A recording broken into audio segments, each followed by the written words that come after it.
Prokuroria e posaçme kundër korrupsionit dhe krimit të organizuar, SPAK, njoftoi se ka vendosur sekuestro preventive mbi 128.3 milion euro të lidhura me projektin turistik në Zvërnec. Shumë e parave nga llogaritë e kompanisë Albanian Land Development, një nga administratorët e së cilës është Redi Struga, është lëvruar përmes 3 transaksioneve për blerje tokash në zonën bregdetare të Vlorës, ku është parashikuar ndërtimi i një resorti turistik. Sipas SPAK-ut, mbi 110 milion euro janë pjesë e një kontrate mes kompanisë Albanian Land Development, e cila ka luajtur rol ndërmjetësues në projektin e Zvërnecit me investitorët nga Katari dhe do t'i kalonin Artur Shehut. Ky i fundit është një nga pronarët kryesor të tokave në zonën bregdetare dhe që prej kësaj të premteje është shpallur zyrtarisht në kërkim si pjesë e një skeme të dyshuar për pastrim parash të përfituara nga aktiviteti kriminal i një grupi të trafikut të drogës. Shehu ndërkohë prej disa vitesh jeton në Shtetet e Bashkuara të Amerikës. Pjesa tjetër e shumës së sekuestruar në llogaritë e noteres Amela Mukaj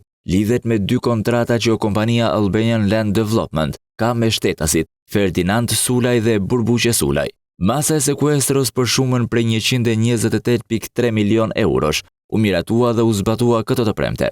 Më herët prokuroria e posaçme kishte vendosur nën sekuestro një shumë prej 195 milion dollarësh në llogaritë e biznesmenit Artur Shehu dhe personave të tjerë, të cilët po hetohen për të verifikuar nëse janë pronar të ligjshëm të tokave në Zvërnec, ku parashikohet të ndërtohet resorti turistik. Kjo shumë parash është transferuar nga llogaritë e një kompanie të 2 vëllezërve nga Katari, të përfshirë në projektin turistik në Bregdetin shqiptar. Fillimisht nën sekuestro u vun edhe llogaritë e sipërmarrësve të huaj, por pas verifikimeve, paratë rezultuan të pastra dhe transferimi i ligjshëm. Për këtë arsye, SPAK-u veproi mbi llogaritë e përfituesve shqiptar.